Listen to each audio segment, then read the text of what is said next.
they haven't been given the support to actually upgrade stations. So they're frustrated that everybody that sees them figures, oh, it's struggling. Yeah. Oh, interesting.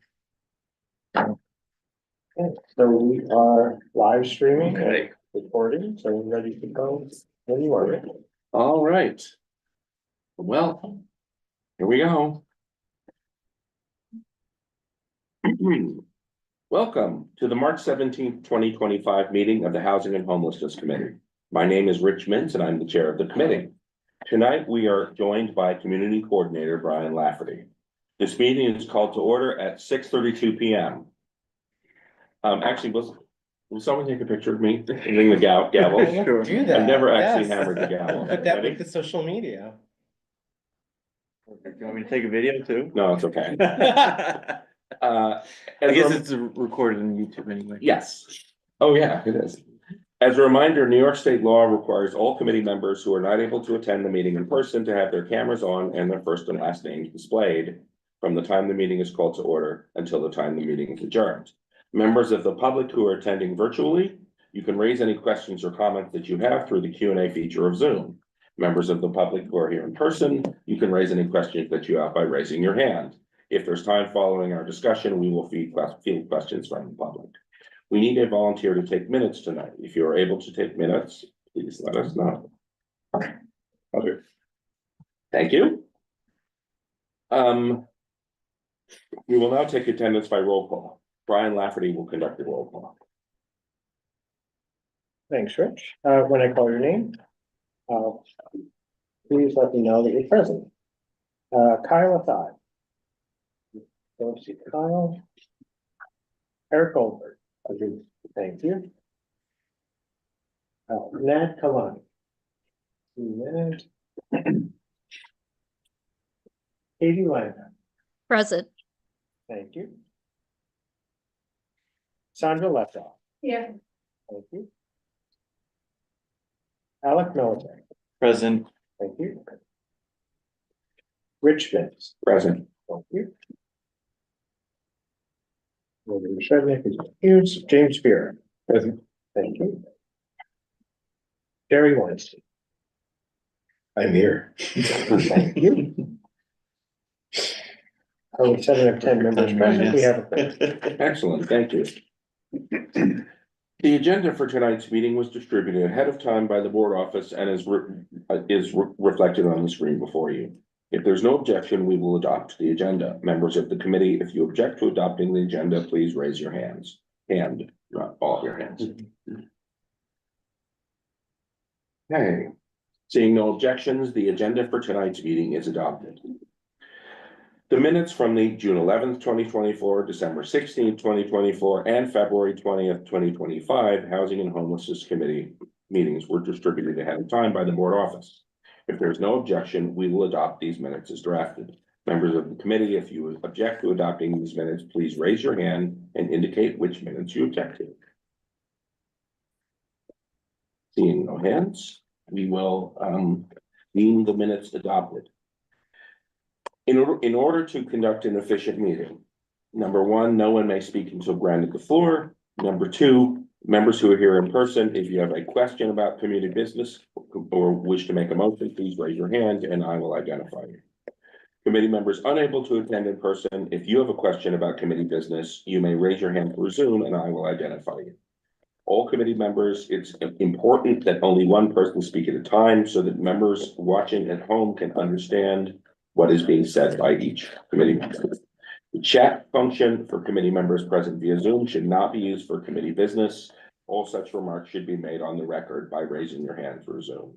Please only use chat to alert us to technical difficulties or to state information in writing, like an email address that was already stated aloud.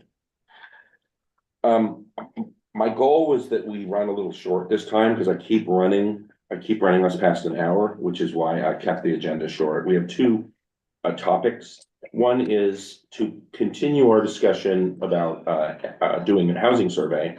We did, as a committee, make some progress in thinking through what it is we're going to do between the last meeting and this meeting, and now we are going to have to actually do it. And then the second topic is I want to start talking about the statement of district needs and budget requests, even though it's preliminary. I would like us to begin to frame conceptually our district needs, rather than just sort of go off what we've put in the past. So why don't we start with the housing survey?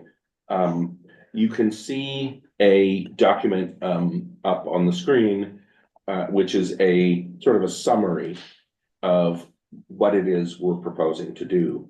I don't know if someone wants to talk about this. Jerry, I mean, you said you were involved in drafting this. Do you want to talk? Oh, that was just you. Then why don't you? Sure. Yeah. Hey.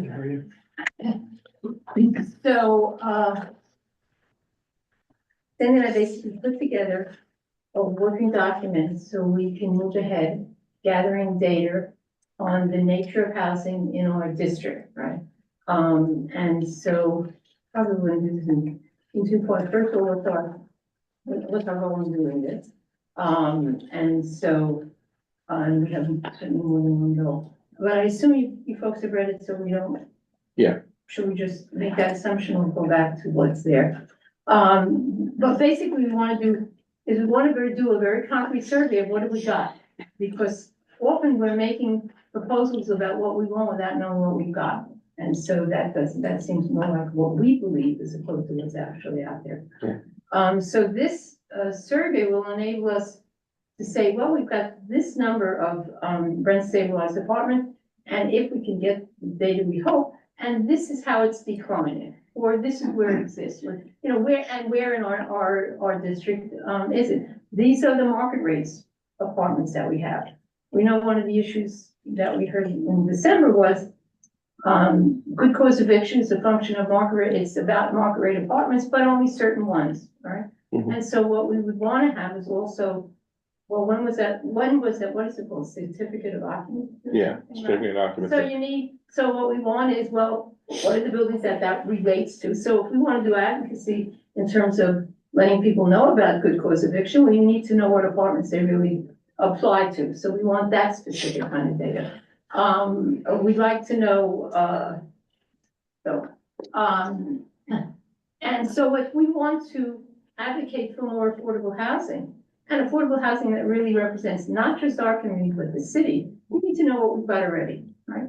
So if what we find is if we can find out rents, and I don't know that we can do that, but we'll learn about it in the process, that in fact our rental distribution is really about one type of living environment in the city, but not another. Well, that tells us that our affordability only represents a very narrow range of living circumstances. Well, that gives us a voice to say, we would like to represent the whole city. We'd like to represent size, which represent real family size as opposed to, you know, very comfortable, Yeah. intimate relationships with your partner. Anyhow, Can I ask you a quick question? yes, Is I'm par- still married, no, go on. Is part of our goal to make it more possible for people of all family types and income situations to be able to live in our district? Yes. Like, is that okay? That's, I can only talk about my goal, right, and as you know, I work with a different population and a lot of people here. And certainly what I know is, for many poor people, they are so squashed out. Yeah. Where the work is happening, and I think we all need to know how we are seeing what is affordable, so that we open up our living environments to people who actually need it, in the housing sizes that actually meet their needs. So yes, but again, it's committees also has to be, have their own, they're gonna have their own views, and they're gonna, you know, have their own positions on that. But at least the data will enable us to have a fair discussion of that. So what we find is we mostly have 2-bedroom apartments at a fairly high rate, which has, you know, 900 square feet. You're talking about a very restrictive idea of what is family life in New York City. And then we want to rethink it. It gives us the opportunity and the data to rethink it.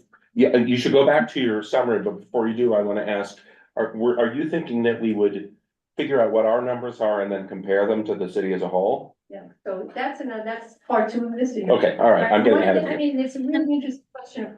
Some, you know, what I'm hoping, I hope we're all hoping, somebody did this other communities have done this, Yeah. so we can tap into existing data. Okay, My concern is we're not gonna find that, but at least we've become a force to advocate for. You can't redo the city housing if you don't know what you actually got, right? So it becomes itself an advocacy. But again, that gets us back to city agencies. So you go back to the Manhattan Borough President, what have they got in terms of what's really here in the city? But you've got a tool in which to talk to them about what we found and what they need to have, or maybe they have it already. Okay. okay, Yes, her hand raised. go ahead, Katie, your hand. Thank you. One other way I think that our, housing is not representing the city population is that we have a very, very high proportion of white people relative to the rest of the city and very, very low proportions of Hispanic and Black people. And I think I would like to address that as well. That would be great for the data, right? Because Yeah.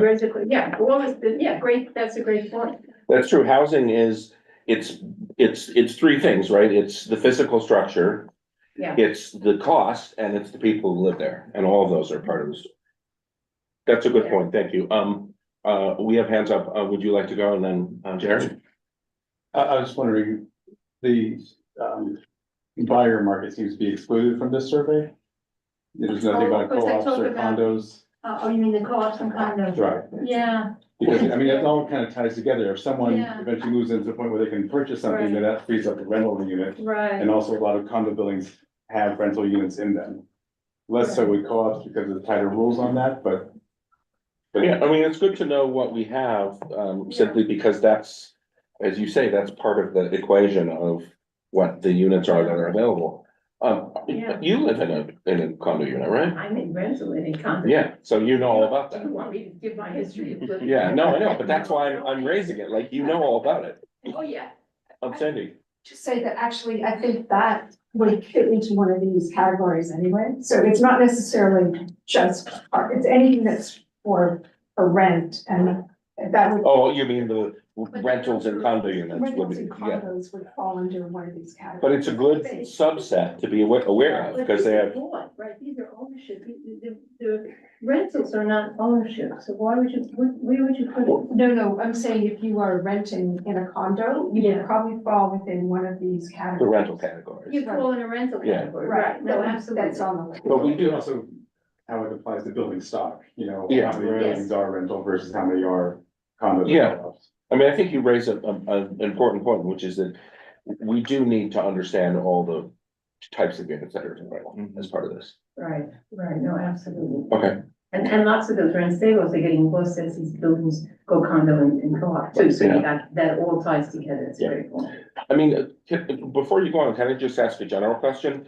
My sense is that most of the buildings that are gonna go condo or co-op in our community district have already done so. Is that, yeah, okay, all right. So we've already lost, I mean, we're losing rent stabilized units. And Rich, why is that the case? Just for. I just think because we're- what leads someone to go co-op or condo? Well, I mean, I feel like we have, I don't know exactly how I define this, but we have a mature market in this district. Okay. You mean old people? No, I just mean like, Owners have thought through I mean, whatever it is. Like a settling district. yes, Yeah. yes, Like it's yeah. happened. yeah, Well, it's, with mature, we're also seeing the end of the Johnson era and the tax incentives beyond 34 years, where people have paid off their mortgage mhm. and they don't rely on the incentives that enable them to buy a building. So then they can really make a killing. Yeah. But they're not tied into that equation anymore. I mean, I was just sort of speaking anecdotally that I haven't heard of a building switching in the last decade. In our neighborhood, okay. I keep, Jared, did you want to speak? Yeah, just briefly, I wanted to put in, and what we were saying, it's relevant, that we, to the extent, find out where we can find historical housing data. So for example, when I was displaced, I was 6 months in Prospect Lefferts Garden, which is a historical professional African-American community that saw the demographic of African-American households dropped 50% with gentrification in 10 years. So even to sort of do a little back trace of what was 5, 10 years ago and how, that speaks to apartments falling off rolls and so forth, and gives us a way to think about targets and representation. And I think that was the second point of what, first was this, and then it would be very helpful to have a historical, you want to see the trends, right? Yeah. And so the only way you're gonna get the trends is by getting that data. I don't know how, I wouldn't know how you do that, but it would be certainly very relevant to. Yeah. And, people like the Gothamists have been doing that, they've been, I don't know if you follow what they're tracing like rent stabilized. Yeah. Over periods of time, which means the data exists and they have it, so I would suggest we also would align with that would be very useful. Okay, Okay, so go on. Yeah. so, okay, so that's, this is, so let's, so this was a list that, basically Sandy and I had constructed, where Of the types. condos and Yeah. co-ops, right? Should we just, I don't know, would you, I can just read through? Yeah, let's talk through these. Let's talk through these. Okay. Well, so we said condos and co-ops as a category, I guess. Market rate, but those are market rate in the sense of rental, right? Mhm. And then apartments with controlled rents of various origins. The only thing I had down here, and folks, are rent stabilized and rent controlled. I know they're subsidized. I don't know what else might go in that category of apartments with controls on it. Well, Anybody else? I think technically your number 3, mandatory inclusionary housing is really income restricted housing, which is a type of your number 2. Okay. Oh, I see. So the 2 is actually imposed without income relevance. right. 3, that's it, but that's a great Yeah, dividing yeah. point. Okay. yeah. Just want to add, I think into I don't know if I'm screwing with the acronym, SRE, what you can qualify as a senior if you're below 50,000. You mean the Rent three, or freeze, something like yes, the 3 category? yes. Okay, right, okay. But that's not senior housing, that's closer to the number 2. Controlled various origins. Well, But that's that's not, controlled based yeah, on income. yeah, that's not associated with the unit. Right, it's with the person. These are, Mhm. Right, you mean the division between 2 and 3, which is, one is associated with the income and the other is not? no, I was saying that some of these are associated with the unit itself and others are with the person, so scree and dree or whatever So are, scree is like, yeah. is like Person. section 8, for example, Yeah. where it comes with the Lower person. down, yeah. Oh, no, can we add that? Yeah. Like, we need to beef this up as much as Yeah. possible, so we're all sharing the same. Well, it becomes a theme and variation on the first, which I thought. So which maybe is- too, we need to really say, these apartments are not income controlled. And number 3 is Income controlled housing, And yeah. then we have ones that are applied to just the unit. not- Right. Do we have a version of West Beth in our community board area? What is that? No. Oh, well, artist housing, Oh. and middle-class housing, there's often 20-year waiting lists, or they've kept that closed. Yeah. I mean, there used to be other kinds of housing, obviously, that we don't have anymore. What do you think? Well, like, Side town before BlackRock. like these artist housing, we don't really have anymore. I mean, is there any Mitchell Llama left? Is It's the still 23rd Street gone? Oh, 23rd Street? No, that was on Mitchell Lumber, is that? Oh, you mean, Kipsway Plaza? No, the 123rd between 3rd and 2nd, First right? and second. Second Is that Yeah, gone? that was Mitchell Lama all. But it's not Mitchell Lumber anymore? No. I think we need to find out. Yeah, okay, Mm, So it should be on the list. yeah, okay. We can just throw things on the list right now if we need to and like Good. reorganize them. Well, the other thing that I didn't see here, and I think it's tiny but emerging, is co-housing. Yeah, co-housing is something Oh, that should yes. be here. Yeah. How is that different from rental? Why would we distinguish co-housing from rental housing? Because it is a program that's administered by the city, I think by the Department of Aging. Right?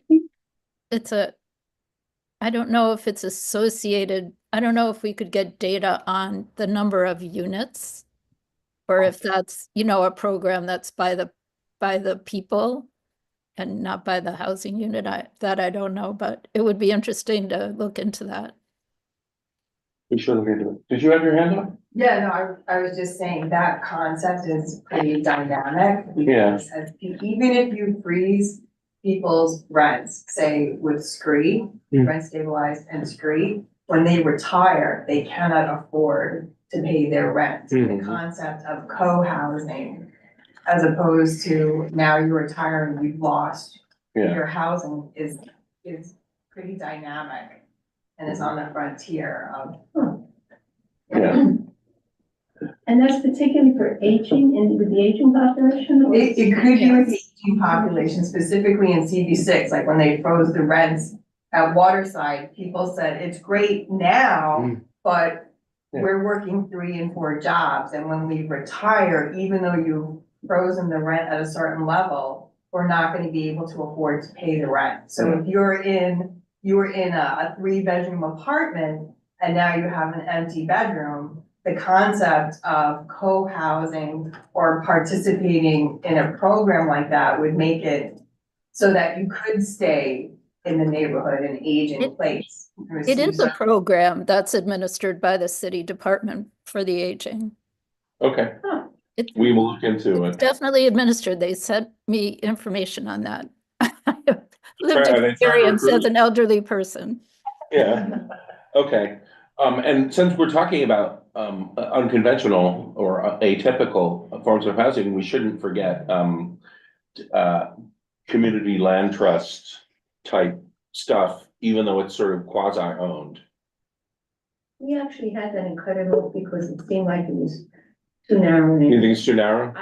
I mean, we got. I don't even think we I don't have any know. CLTs. What? I don't even think we have any CLTs in the district. There's some just outside our district. Yeah. Do we want to leave it off because it's too? Yeah, I mean, yeah. I would put it in if we want to encourage it, because even with the blank space. Oh.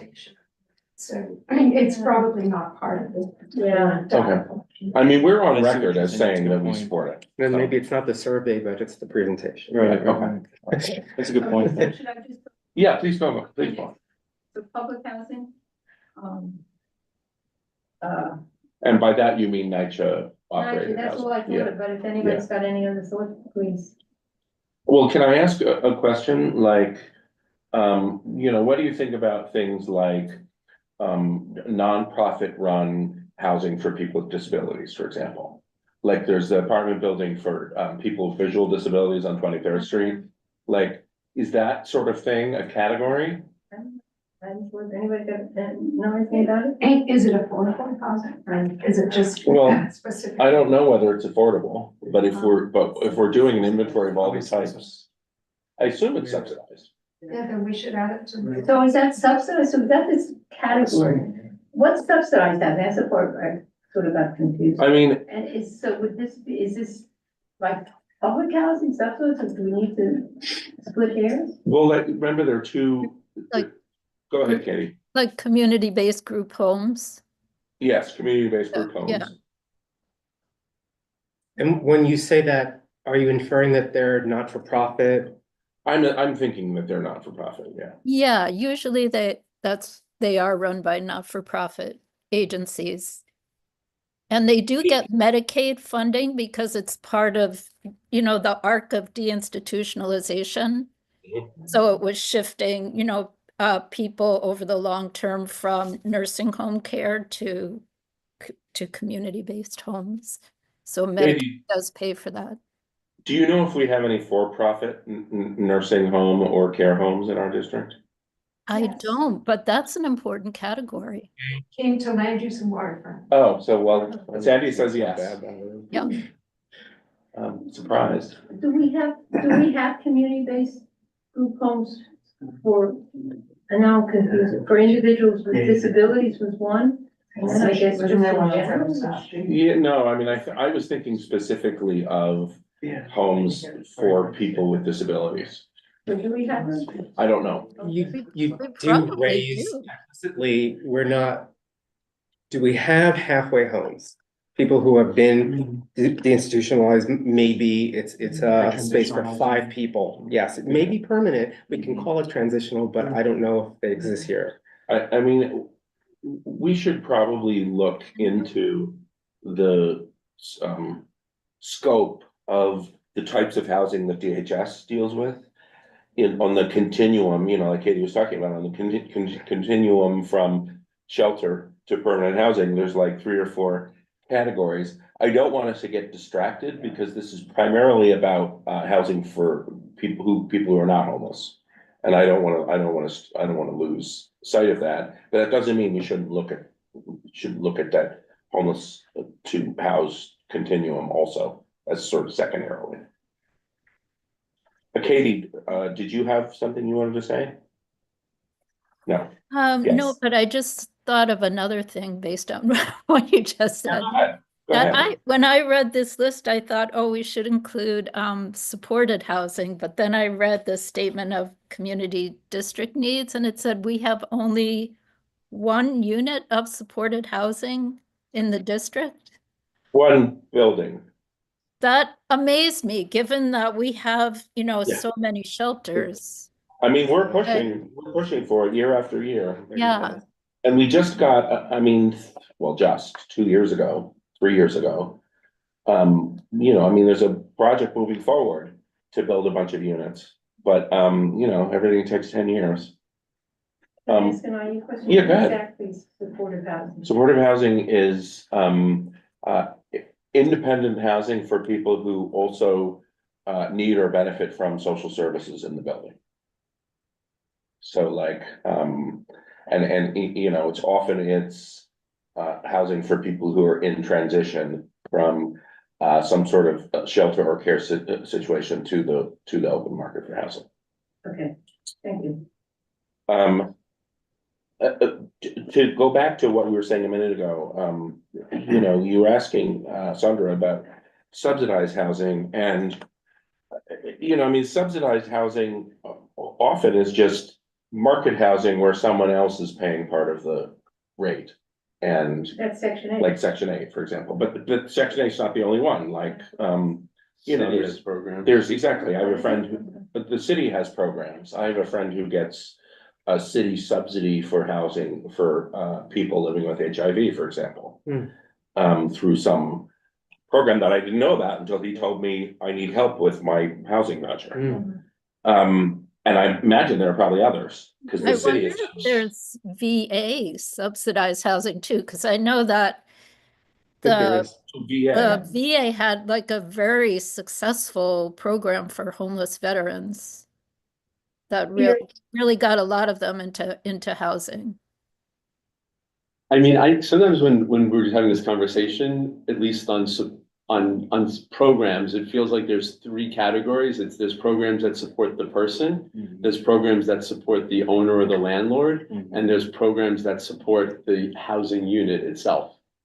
And like those are the categories that I see, and then it kind of flows through in Yep. different ways. So there's programs that are attached to a person that you qualify. And you can take it anywhere. You can take it anywhere, and then it could be because of age, it could be income. And then there's ones that the building owner, right, will get a subsidy, whether that's 421 Yeah. or Mitchell-Lama or whatever it is, like government programs that support the owner to build. And then there's times where the unit itself, and that could be the whole building because it's NYCHA, or Yeah. it could be the unit because it's stabilized or because it's rent controlled. Anyway, as you guys were talking, those were the 3 drivers to me around it. I really think we should add that into this document, which one of those categories it is, to help, I mean, anything we can do to help to understand how the Yeah. programs Right, work. right, right. So take those categories that we have and reconstruct them. And Eric- Yeah. Or maybe fit one of these things, one of these additional 13 categories into one of those 3 boxes. Yeah. And there may be other cuts, but I was just thinking about that. sort of neat way too, because we've got that expanding Yeah. base. Right. And when you said the unit itself, right? Yeah.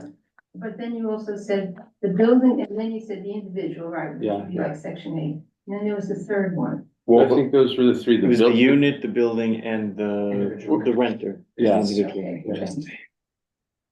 I just, hang on one second, Katie. I just want to note that Community Coordinator Brian Lafferty is adding intellectual property to the spreadsheet based on his own, to the document based on his own knowledge. So Brian, keep dumping in your acronyms and information.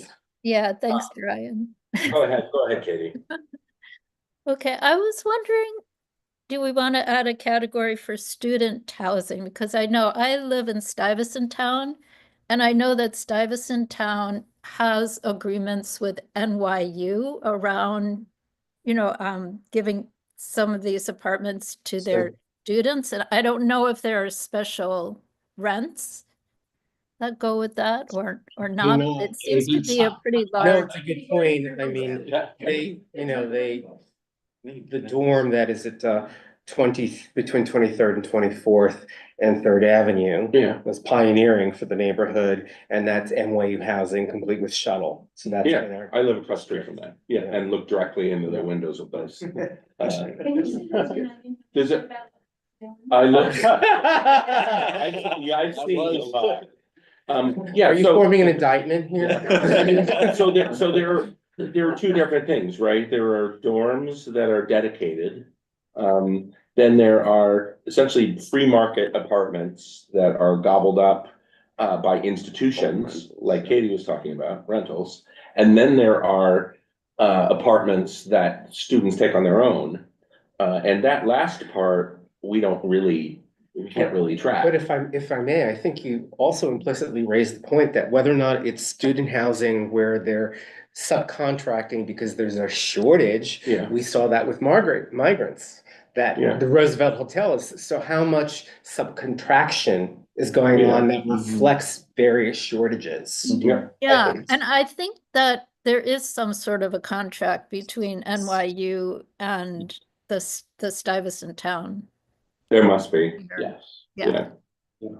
Okay. I mean, Waterside has one with NYU Dental School, sorry. not the- Yeah. Rich? Yeah. Oh, go ahead. No, when I was in the tenant association, we were trying to organize, people would tell us that our landlord is NYU, that their rental agreement is with NYU, not. So, Totally true. It's interesting. yeah, That's interesting. yeah, there was somebody who Yeah. had So a solid position. it must mean that NYU has some sort of master lease on a number of apartments and then it sort of subleases them. That's. Aren't they not for profit and can't be taxed? I'm just asking. Yes, and CUNY and a lot of people would like to see that change. Brad? But how much, Also, I'm gonna raise the issue, how much is. Yeah, go ahead. That dorm, I remember between 23rd and Yeah. 24th. When it was going up, the neighborhood assumed it was for Baruch students. Mm, They had Proximity. no idea that that was for NYU until it was completed. I had heard that it was originally intended to be built as rental housing and they couldn't build it because of the economy and NYU took it over. I don't know if that's true. Is it the one on Third? It's the one on developers Third from Avenue. Ireland originally. Rental building, yeah, okay. So one last Yeah, thing go ahead. on, in terms of physical space, Yeah. we have one micro unit apartment building across from Ooh. Bellevue. Oh. And that, What's the it's definition? It's, 180? that one in particular broke the zoning resolution. They were given special permission to Super. build smaller than, Yeah. than allowable units. And a toaster. Which building? Mount Carmel.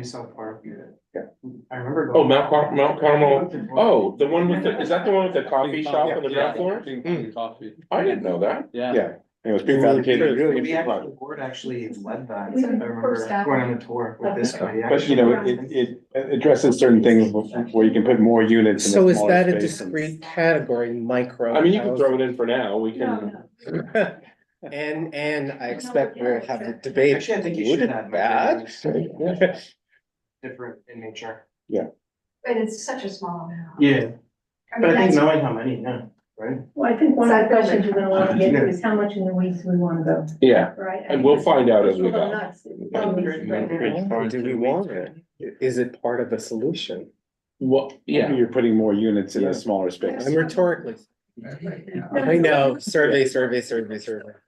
Yes. yeah. You know, How about 421A? This is, I mean, is this really a category? Well, aren't. I mean, it's- Aren't there- those apartments that have controls on it? Yeah, it's kind of like what Eric was saying, they're apartments that, they're buildings that have a subsidy that has been given to the owner. the 421A is a tax incentive for the developer. Yeah. The units become, once the building is developed, then the units become rent stabilized. And some are permanent and some are temporary. Right, some are So we permanent. want to know which ones are gonna continue, which ones will be lost. That's true. That's just a question. It's really a subcategory of rent stabilized apartments, Yes, because it we is. don't know which are Yeah. perpetual and which are, Yeah, and so that would be useful information Yeah. to know which will disappear and which will Yeah. continue. Okay. I think it seems to, what are we on that? Do we want to know about the apartments using Airbnb? That's, and again, that may be in the weeds at this point. I don't think so. It's still illegal, isn't it? Huh? It's still illegal. Oh. it's legal under certain It is, narrow I don't- circumstances. That's a good There's a question. register. I thought it was. It's totally illegal? That's what So, well, Yeah. It's legal if you live with live there and there's no lock on the door of the room and you're registered with the city, but. Be my guest, yes. But I think it's gonna be noise at this point. So we take that out. And I don't think there's a way for us to track that anyway, unless someone wants to. Okay. Look at every listing on Airbnb. When I participate in this community board. And where do we get to on senior housing at this level? Well, we have Department for the Aging Housing here. Oh, that's home sharing. We just had Yeah, a category. For yeah, senior housing. Did we, I mean, senior housing is senior housing operated by DIFTA or is it operated by it must be operated by nonprofits, not by the city. We have some contracts with the city and we, meaning Stonewall Community Development Corporation that I'm on the board of. Yeah. And so in some cases, yes, Yes. we're it's- helping Yes. people get units as opposed to a senior housing entity. But HPD is involved. Does HPD own and operate the buildings or does HPD essentially facilitate? I think they HPD does mostly not. facilitate. Yeah, okay.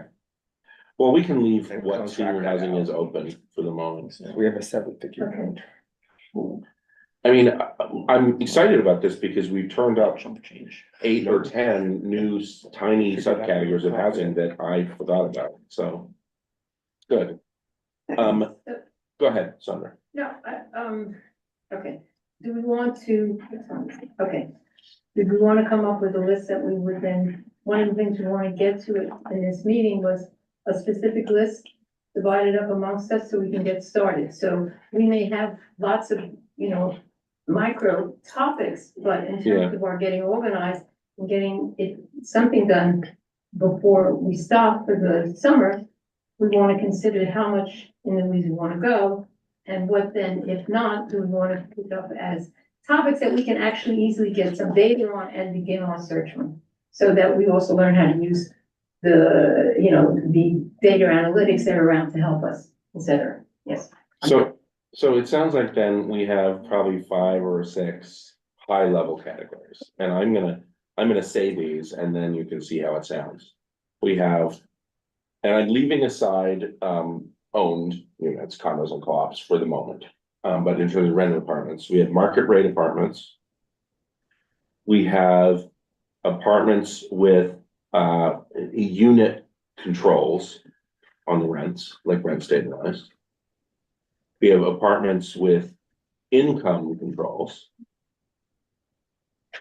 We have publicly owned housing. And then we have sort of nonprofit and special categories like senior housing. Separate from that, we have various subsidy programs that allow people to take market rate housing with the government paying part of it, and that's really a different axis. Because I think really we want to, as a housing survey, we want to think about the types of units that we have and not the types of renters. I think the renters is a secondary axis. Question, it's a Yes. easy question, but brief. Will we be concerned in the survey with the qualitative experience of renters? Do you mean, and Katie, I see your hand up. Do you mean whether the apartment is run down and crappy, or whether they have Some a good variation upon that. experience with their landlord? The former. I mean, Sounds like that's point two. Yeah. First we want the Okay, data. asking. I would love to know this. Yeah, that would be great. Yeah. Then that's why I go to the godliness of the city, who gets Yeah. money on this one grant, but that's. I mean, one thing about that, Go to the public advocate. Yeah. Top 10. yeah, that's true. I mean, we certainly should, I mean, it is a good idea. We should look at whether we have like known crappy apartments. And I'm sure we're gonna develop methodology and questions, but it comes to mind turnover. Because we know that most economically vulnerable people move about every 2 years in New York City. It's true. It sounds like we're getting to a point where we won't be able to finish this by June. Right, but what we want Fair to enough, I'm just raising it.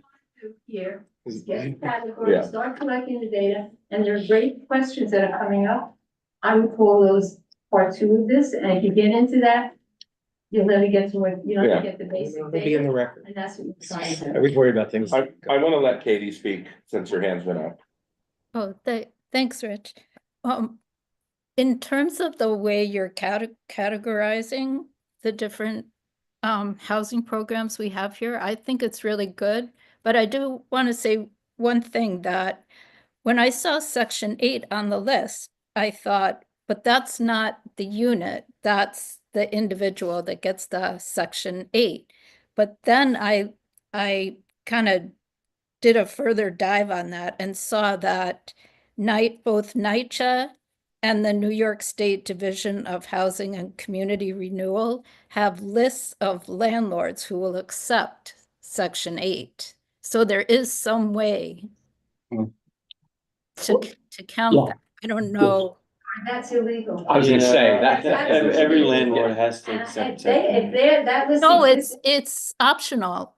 No, it's. No, it's- no. Send it to housing. Well, let's find out Representative, practice, because whether or that's not they're the legal legal practice. basis. Yeah. I would just say, I think what the list is to show that there are certain landlords that are friendly. Yeah, that's Right, so that you should look to them because they've accepted Section 8 in the past, but you cannot deny a renter for Section 8. Oh, Right, so there is no Section 8 housing, it goes to the original point. There is no such thing, because it's the housing, it's, so the person gets or the government pays for it, Mhm. but the housing itself doesn't exist because it's any housing. Go ahead, Katie.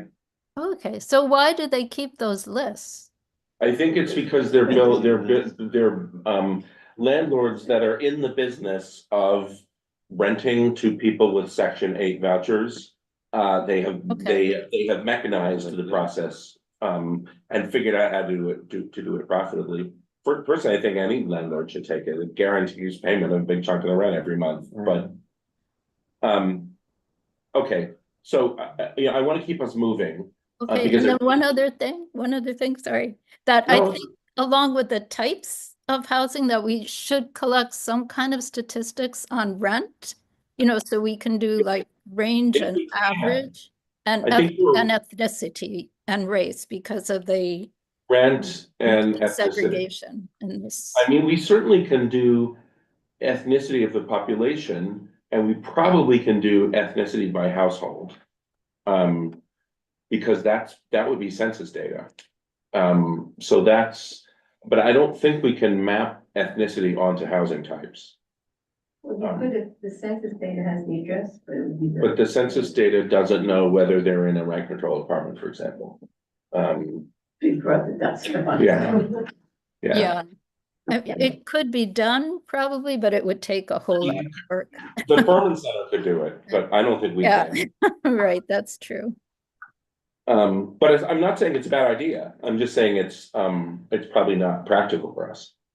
But the rents are a great idea, right? How would we? Yeah, How would we get that? I don't know. I mean, the only rent data I know we can get is, the average market rate rent at any given time, but that isn't the average market rate rent for new leases, but that doesn't reflect what people are paying. So my suggestion. Yeah, Is we go to our experts apart from the city. I do know George from Just Fix. I know Aaron Carr, and have a question, Yeah. like a dozen questions, and they can say yes, no, don't know immediately, and so we can find Sure. out whether or not we're gonna just bring some data in. Aaron Words. presented here a couple of years ago. Yeah, Will he take your calls? Oh, Like, of you know him course. well enough? Okay. yeah. So you can be I well, I can think call of him him as kind of yeah. a VIP. Didn't he run for assembly? So can we do the list? Yeah, let's do the list. Because I want to move us along. So, let's say that for now, our categories are, and will you type these? Sure. So this is a separate list? Yeah, it's a separate list that mushes these together. Yeah, what do you think they are? Yeah, I mean, I'm trying to keep up. Yeah, so let's say it's market rate apartments. It's, Income based. well, I wrote it down, apartments with controls, apartments with rent controls, which is rent control or stabilization. apartments with income controls. Hmm. Publicly owned, What's the difference between income controls and public housing? An income and then the control. final one is non-for-profits. Those were the five. An income control is you can only rent this apartment if your income is below X. It's what inclusionary housing becomes when it goes on the market. Does that look right, Rich? Yeah, I mean, that's broadly, I think those are the five. Okay. We can differ at the margins about what's in what category, but I think those, like, if we're gonna break ourselves into working groups to work on these, I think those. are the five. Pen. Oh, no, I don't. That's be the lighting. Yeah, I think. it's the lighting, it looks good from you too. Yeah. So what we talked about earlier as a process is that I would sketch out a framework for the document that we're gonna put together. And then we and working groups would look at the data we have and see what information we can glean. I'm not saying we would leave our working groups to twist in the wind. I'm just saying, you know, like Sandra was saying, if we don't get ourselves bought in, you know, this won't move forward. Right, so I would guess the first thing we want to do is, if we have these 5 categories, and that seems like it works with people, that I'm assuming there'll be changes, then how many people are in this committee? Okay. So if we work in Pairs. pairs, Yeah. right, and we each take one of these units, you know, one of these, we start on the search of how do we get data without, you know, so we start naively. Trying to find out, how do we find the rent? Stabilized apartments existing in our community and begin that collection and see where you get to and who you're gonna contact, then we have a starting point. Mhm. Right? And then, we go from there, by the next meeting, we get some idea of what has been useful, and if we can be, you know, communicating with each other through, I don't know, we can communicate with each other through like a listserv, I don't know how to do this. What resources we found, then we can all be profiting from that. And then by the next meeting, we get an idea, okay, here's what we can find, here's who would be useful to reach out to, organizations that can help us, et cetera, and here are the questions we have. That would be my way of Okay. approaching it, and then we just pair up at this point. So, do we wanna randomly assign ourselves buddies, or what's the right way to do it? Too random. See what people are interested in. See what people are interested in, okay, fine. Yeah. I'll take whatever people don't want to take. All right. Yeah, me too. Yeah, me too. Me too. I'm interested in the whole thing, so I don't really. Well, Sandra's interested in all of them, so we can put her. Interested in red state. Yeah, but what I'm saying is like. Yeah. Okay, good. Sandra should get rent stabilized for sure. Yeah. Having lived through it. for Yeah. years. Thank you. I and, too have lived with it and I don't want to do it. and can one of you people who work in the urban planning and land use side take income controls? Or apartments with income controls, because you probably know more about it than the civilians. Sure. That's MIH. Yes, it's MIH and Sounds like an IH. intelligence division. Yeah. Okay, so rent controls is Sandra.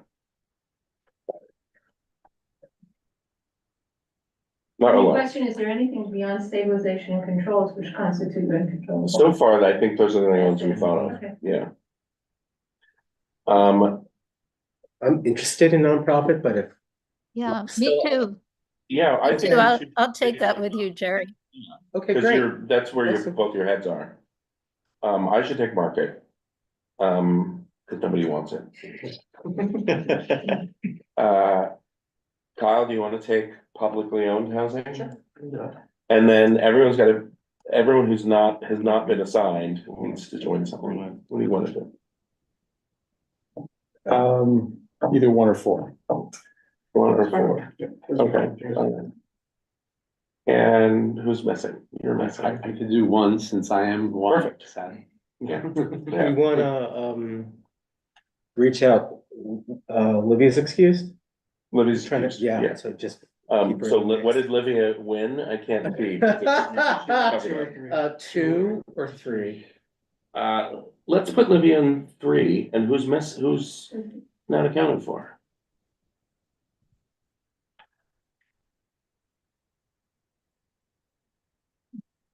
Oh, Nad. Not here, so.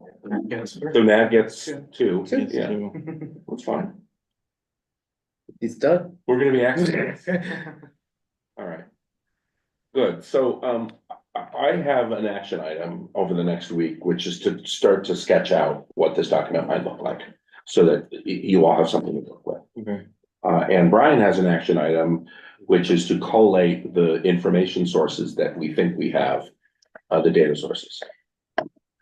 And I think those are all the action items. So why don't we move on from this topic? I had wanted to talk about, our statement of district needs. But I'm afraid that we do not have a lot of time, and I am wondering whether the committee would like to defer that to the next meeting, or if we want to jump in. I think that's a lot. Yeah, yeah, I just, if people could at least read it, the document, it is kind of dated. yeah, And also, there's some very specific asks, and because housing is such a big portion of what we've asked for, it'd be great to have, okay, you know, kind of robust okay. section. When was the meat of this written? I know that we basically been carrying it forward year after year. How old is it? All the time. I see Yeah. June 2021 is mentioned here. Yeah, I mean, I participated in a rewrite. I Most remember, of it has lasted for a long time. I think there have been slight edits over the years, so. yeah, I'm just thinking about, I have this memory of sitting at my computer, Yeah. the computer that I had during COVID, which means it would have been 2021 probably. Yeah. All right, so this needs a heavy rewrite. Actually, I sat down with you, I think. Yeah, yeah. All right, so why don't we leave that for today? Okay. I don't have a chair's report, because this is sort of been the substance of things. Sandy, since you're here, is there anything you want to call to the attention of the committee that's housing related? No, other than, I mean, there will be this, report by city planning in the summer, and we mentioned that last time. We don't have any more information. We know it's coming. Okay, We don't- Okay. all right. Okay. Does anyone have any older new business? Question. What? It's broader than Spark, correct? It's a result of Spark, Okay. and it's nothing, there'll be nothing on Spark, right? Any older new business? Do we have a motion to adjourn? Second motion. Seeing no objection,